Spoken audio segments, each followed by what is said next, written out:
ఒక వికెట్ నష్టానికి 86 పరుగులతో ఓవర్‌నైట్ స్కోర్‌తో రెండవ రోజు ఆటను కొనసాగించిన ఆస్ట్రేలియా జట్టు 87.3 ఓవర్లలో 337 పరుగులు చేసి ఆలౌట్ అయింది. రెండో రోజు ఆట ఆరంభంలోనే ఆసీస్‌కు బిగ్ షాక్ తగిలింది. ఓవర్‌నైట్ బ్యాటర్ అయిన నథన్ మెక్స్వీని 39 పరుగుల వద్ద బుమ్రా అవుట్ చేశాడు. ఆ కాసేపటికే క్రీజులోకి వచ్చిన స్టీవ్ స్మిత్ 2 పరుగుల వద్ద అవుటయ్యాడు. ఆ తర్వాత లబుషానే, ట్రావిస్ హెడ్ కీలక పార్ట్నర్షిప్ నెలకొల్పారు. ట్రావిస్ హెడ్ తనదైన శైలిలో హిట్టింగ్ చేశాడు. 55 పరుగుల పార్ట్నర్షిప్తో పాతుకుపోయిన ఈ జోడీని నితీష్ కుమార్ రెడ్డి విడదీశాడు. లబుషానేను క్యాచౌట్గా పెవిలియన్ చేర్చాడు.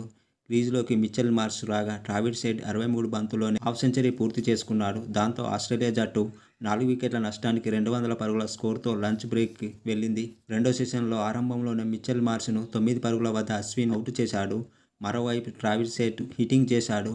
భారీ షాట్లతో విరుచుకుపడ్డాడు. ఈ క్రమంలో అతను 111 బంతుల్లో సెంచరీ పూర్తి చేసుకున్నాడు. మరో ఎండ్లో అలెక్స్ క్యారీ 15 పరుగుల వద్ద సిరాజ్ అవుట్ చేయడంతో ఆరో వికెట్కు నమోదైన 74 పరుగుల పార్ట్నర్షిప్కు తెరపడింది.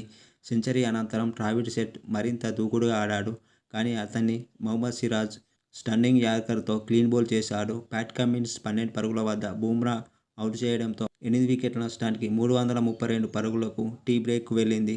మూడో సెషన్లో తొలి బంతికి మిచెల్ స్టార్క్ను సిరాజ్ క్యాచౌట్ చేశాడు. తన మరుసటి ఓవర్లో స్కాట్ బోలాన్ను డకౌట్ చేశాడు. దీంతో ఆస్ట్రేలియా జట్టు 337 పరుగులకు ఆలౌట్ అయింది. ఆ తర్వాత బ్యాటింగ్ దిగిన భారత జట్టులో కేఎల్ రాహుల్ 10 బంతులాడి 7 పరుగుల వద్ద ప్యాట్ కమిన్స్ బౌలింగ్లో అవుటయ్యాడు. ఆ తర్వాత యశస్వి జైస్వాల్ 31 బంతులాడి 24 పరుగులు చేసి బొలార్డ్ బౌలింగ్లో అవుటయ్యాడు.